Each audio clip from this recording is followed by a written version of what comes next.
Hello po mga katulisan, ito po ang ating ingredients sa ating pansit bato. Ayan, nakikita nyo naman po kung ano yung ating mga ingredients, pero isusulat ko dyan para alam nyo.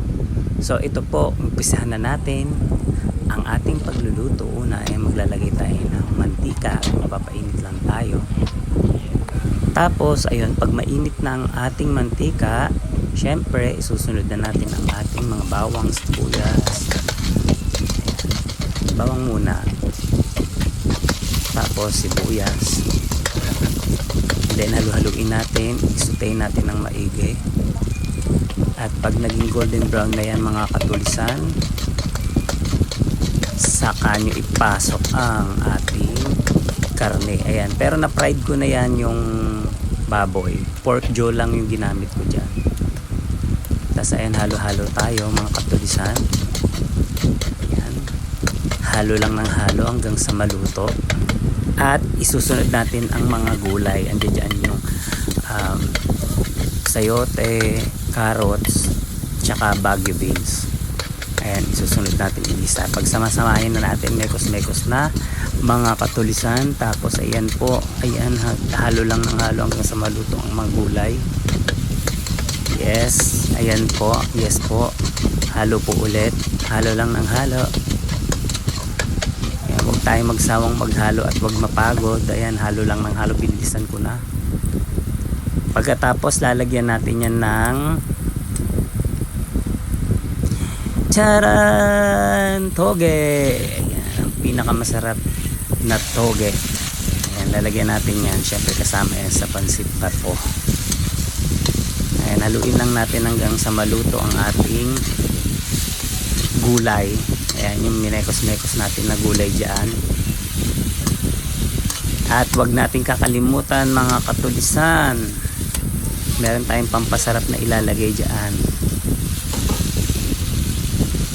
So ayan, lagyan na natin yung ating pechay baguio. Isa sa mga masarap na gulay na inilalagay sa pansit, sa ating pansit bato.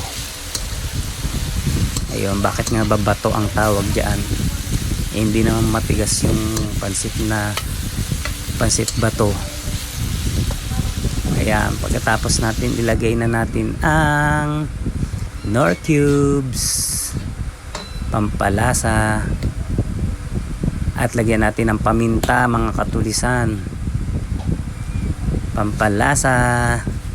Siyempre bahala na kayo kung gaano karaming pamintang gusto nyo ilagay, depende po sa inyo. At lagyan din natin ng toyo.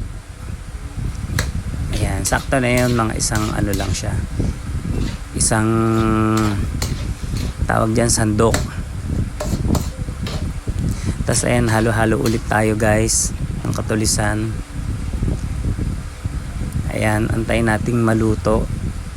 At pag kumulo, ayan, lagyan na rin natin ng bechin, pampahilo. Ayan. So syempre hindi mawawala ang pansit bato. Ayan na po ang ating pansit bato, inilagay ko na. At ating papalambutin ang bato na to. Tignan natin kung mapapalambot natin ang pansit bato. Ayan, halo-halo lang. At ayan na mga katulisan, luto na ang ating pansit bato. Ayan, sana po magustuhan nyo. Ayan, pinatikim ko yan sa aking mga pamangkin at saka sa aking ate. At syempre, tinikman ko din. Ayan, mas masarap yung paglalagyan nyo ng suka. Ayan. Or kalamansi. Ayan, hanggang dito na lang po mga katulisan.